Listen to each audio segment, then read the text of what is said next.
Hello and welcome to Business Unmuted, a business discussion live on LinkedIn and shared on platforms including YouTube, Spotify and Apple Podcasts. As ever, we're kindly sponsored by Virtue BMW, which is part of the Gateshead-based Virtue Motors PLC. So if you're in the market for a new, used or fleet vehicle, then its dealerships are in Stockton, Durham, Sunderland, Malton or York. In the studio this week, I'm joined by Nicky Jolley, founder of HR Today, and Charlene Lyons, the CEO of Black Sheep Brewery. Before we get into this week's news and discussion with my studio guests, I wanted to play this clip from a chat I had earlier today with Mimi Spier, the Turntide Technologies representative, who recently their firm has invested 100 million into the UK. Mimi joined me from their stand at Smart Buildings Show in London. Mimi, we know your company in the northeast of England because of Turntide Transport, where you've been investing in electrification for vehicles. Why are you in London? What's the difference in what you're offering? Thank you so much, and we're so thrilled to be here.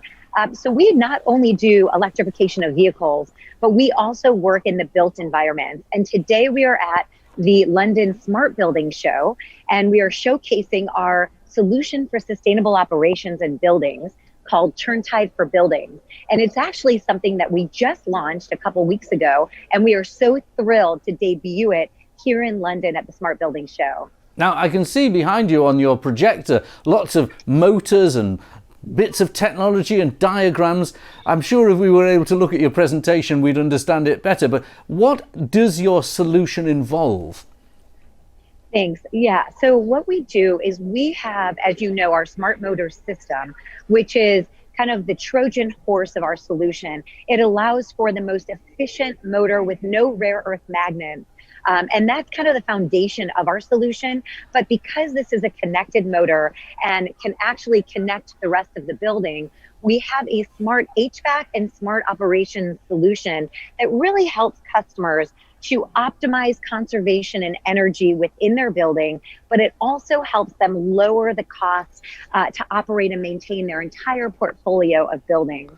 Ultimately, we're trying to work in the built environment, similar to what we're doing in electrification, to strengthen and protect the brands of these building operators and to help them, achieve their net zero goals, as well as, obviously minimize carbon emissions in their buildings. A lot of modern homes in Britain have things like Hive and these technology solutions where you can operate your heating system from your mobile phone. On a grand scale, is that what you're trying to do? Merge the technology that provides the heat and the ventilation with digital control? That's exactly correct. And that's a really great way of putting it. And just like in my home, I can control, my lights, my air condition, my irrigation, etc. from my iPad or my smartphone. Buildings need to be able to operate more remotely and be able to understand what's going on across their buildings. And especially buildings with a lot of infrastructure, there is risk of downtime, there is risk of, severe weather conditions that really impact the utility bills and energy costs. And so not only are we trying to help our organizations with their net zero, we want them to we want them to become more profitable and really be leaders in their industry. And by innovating in this way, this is how they are going to, be most innovative and most profitable as well. Well, I can see people stopping at your stand to look at the things behind you, which is good news. Now, you're an American firm. You have got this solution in buildings in America. What kind of buildings have picked up on it? Is it the skyscrapers we're familiar with on the skyline of New York, or is it more practical buildings? So we're actually focused on the more practical buildings. So different companies that have multi-sites and hundreds of different sites in smaller buildings where they really cannot afford a facility manager on site full time, but they also haven't really invested in BMS systems or, very sophisticated systems to control their buildings. A lot of them are franchised or, they are, they just haven't invested in that sort of technology. So we are an overlay sustainability solution that helps multiple portfolios or multiple buildings in things like quick serve restaurants, grocery, warehouses, convenience stores, retail, banks, etc. We can work in the larger buildings, but our focus is really the higher carbon emission issues in these multi-site commercial and light industrial buildings. Well, it's always been a great pleasure working with your team. It's a very advanced American solution, and I hope you get a great foothold with this in the UK. Thank you for joining us, Mimi. Thank you so much for having us, and we are so excited to be in the UK and all over Europe. So thank you. That's good news. Investment from an American firm here in the UK economy. Reflected in figures also released this week that show UK PAYE businesses and those registered for VAT have increased ever so slightly to 2.8 million, an increase of just over 0.5%, 0.6% from March last year. Not only that, but the Purchasing Managers Index has risen slightly from 54.8 to 54.9, the first expansion since May, and pointing towards continued growth. While stagflation and record vacancies and the cost of energy are putting pressure on the economy, the signals I'm receiving from our clients at Recognition is generally positive. And here's an example, Nicky Jolley. Nicky, a few weeks ago you conducted a survey, didn't you? We did. And yeah. I've got lots of results of this. So this is real businesses in North East England. Yes, all in the North East. Let's look at the headlines and then discuss them. And I'll also bring in Charlene Lyons from Black Sheep Brewery. So you've been looking specifically at the end of furlough. You asked, has your staffing increased or decreased in the past 18 months? And actually, increase stayed the same 70%, decreased 30%. So a big majority for an increase or stable. And then you said, how many staff are taking advantage of flexible working policies? Well, quite a lot, 70-30 again there. And then you asked businesses, how many will be making redundancies at the end of furlough, which was a few days ago? And 20% said yes, 80% said no. Now that's an interesting set of data. It seems that furlough has worked. It does. It's a lot more positive than we anticipated, I think. I think there was a big worry about what end of furlough meant. I was quite nervous how many people were still on furlough up until the end. Yes, that's what you were saying earlier in the month. Yeah, yes. But I think, that has bounced back. I think companies have sorted themselves out and they're going to bring people back. And I think 20% are saying possible redundancies before Christmas. Let's be honest, there's lots of jobs in the area, so if it stays at that 20%, that really shouldn't have a big impact because there's work out there for people to come and do. So I'm pleasantly surprised and pleased with the results, certainly for the North East. It's a really positive message, and certainly from my clients, we had nobody on furlough at the end of the process. So it has definitely worked and kept businesses going. And I think the really positive thing is businesses in the North East have actually grown, not reduced. So I personally think it's a brilliant piece of evidence. I think it's good too, and it certainly reflects the kind of thing I'm seeing from other clients, but there are other pressures. Now let's bring in Charlene from Black Sheep Brewery. So Charlene, you at Black Sheep Brewery obviously suffered a great deal because you had 6 pubs they had to close during lockdown, and presumably brewing there was huge problems. So you must have used furlough a great deal. We absolutely did use furlough, and we relied on it a lot, certainly in retail, because obviously pubs were shut. We're a production company, so we were brewing beer, we were delivering beer to supermarkets, so ultimately we still had some people in, but we did use the furlough scheme quite extensively actually. Now you heard what Nicky said. There was obviously no one knew, an anxiety that when furlough comes to an end, and it might be that the figures will reflect this in a few weeks, it's only ended a few days ago, that there will be a large number of people made unemployed. When furlough came to an end at the brewery last week, did anyone who was on furlough lose their job? No, they didn't. And actually we had stopped using furlough a couple of months beforehand because we had reintegrated people back into the business. I think the biggest concern for us during the furlough period, actually, and I'm not sure if you'd experienced this, was that actually it wasn't always the employer's choice. The employees in many cases had chosen not to come back to work whilst they were on furlough because actually, there were some things, just general issues around COVID and homeschooling, that it made it easier for people to be at home. And I think also you have some interruption in your life that COVID brought. It might cause a reassessment of your job and your work-life balance. Absolutely. People have really sort of revisited what they do, and people have changed careers. There's a big step change in how people have addressed themselves. People want the hybrid, the flexible working, and if they can't get it where they are, that there is opportunities that they can go and look. So people have had a full reflection of what's right for them, and being at home when the children come home from school, and that doesn't always fit in certain sectors, and it has caused employers probably more problems than the individuals. I think that's right, and I can see it from our own business. We've had to offer people the opportunity to have a little bit more flexibility, although I have to say from my own experience and talking to government ministers this week at the Tory conference, the ability to have people working from home is also very disruptive and can slow the economy down. I'll give you an anecdote.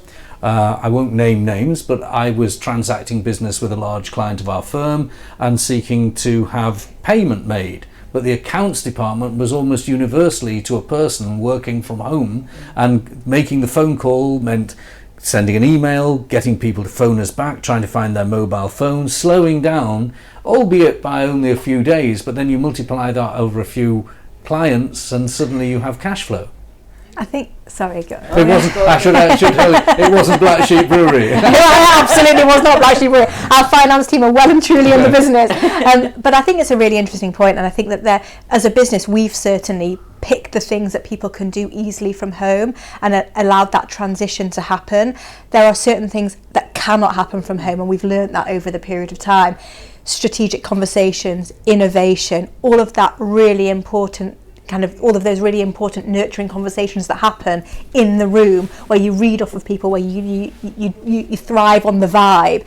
That's so difficult on a screen. It is so difficult. Absolutely. And thankfully, I suppose tasting beer is very different, and making beer and manufacturing. You're seeing there is a potential divide between people who are in the brewery, actually doing the craft skill, which did you notice I'm plugging that? I hope I don't know if I'm allowed to, but there we are. We're not on television. We're not governed by Ofcom.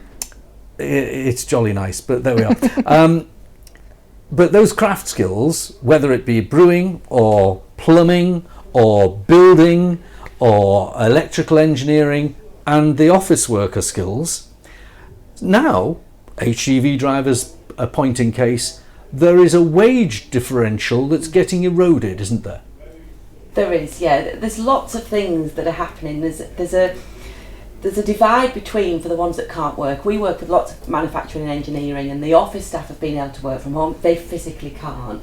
That starts to create communication issues, barriers, them and us, which is quite difficult for companies to manage, about culture and values and about all the things that are really important that they need to now readdress. So it has caused other problems that at the time weren't anticipated. It was, we're doing the best we can, let's protect the country and let's do everything. We've got lots of months to come where there's going to be challenges. HDV Drivers, to be fair, highest paid people in the country virtually at the moment. You just can't find them, and they're addressing those kind of things, but it's going to take a good 6-12 months. I mean, I value your opinion on this, Nicky. Is there actually going to be a bit of a reality check with white collar workers, sometimes in the public sector, sometimes in the professions, who maybe have a traditional sense of their own net worth and their own take home that is now going to be eroded? The sort of, as I say, the demarcation or the differentials, to use that 1970s language, isn't going to be as important anymore. No, there's lots of change, and I'm not saying it's all for the good, but some of it is going to be really good for businesses. They're going to be able to readdress, rebalance, restructure. Now, Charlene's got a good example of actually this happening, in not necessarily in pay, but in terms of everyone mucking in, haven't you? Because in order to get Christmas to work, you're going to have an HDV issue sorted. Without giving us the detail, what is your general approach to it? I think the general approach is just to be really open. No idea is a stupid idea. I mean, we're in the process of looking at our current workforce and seeing who can potentially retrain as HGV drivers to ensure that we can deliver our product to market for Christmas.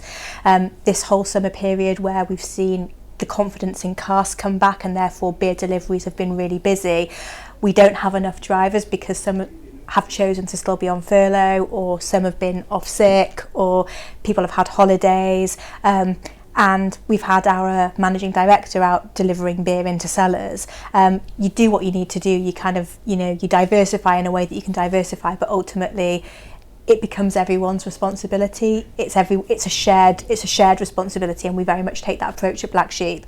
So who knows, you would have the finance director packing boxes, the chief exec cooking in the kitchen, and the MD out delivering beer. I mean, isn't that brilliant? Who knows? The British alike. That's exactly right. And I suppose, I mean, just to give you a little bit of credit for what you do, where people aren't necessarily as flexible as the team at Black Sheep Brewery, they may be working for a business that has more conventional approach to people management and maybe straitjacketed as a result.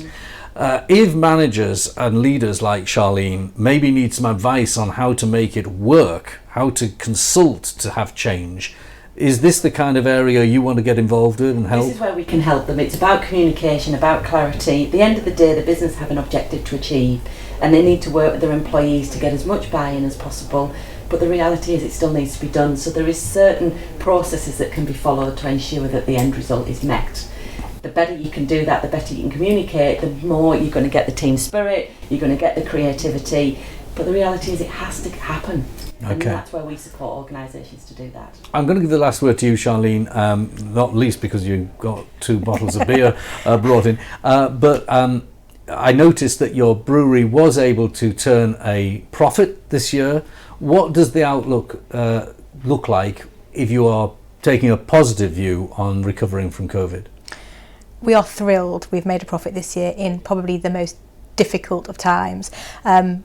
But let's not be under any illusion that the challenge does not start now. I mean, we have got an awful lot of challenges coming our way, whether it be supply chain, whether it be inflation, whether it be overheads, whatever it is. And I guess the key message, I guess, you know, to mirror what you were saying, is that everyone's just got to be open and honest, communicate, and actually just come armed with grit and determination to believe that they can address and achieve success in whatever environment. If COVID's taught us anything, it's that actually you can make changes quickly, you can be reactive, and what's the worst that can happen if you try something?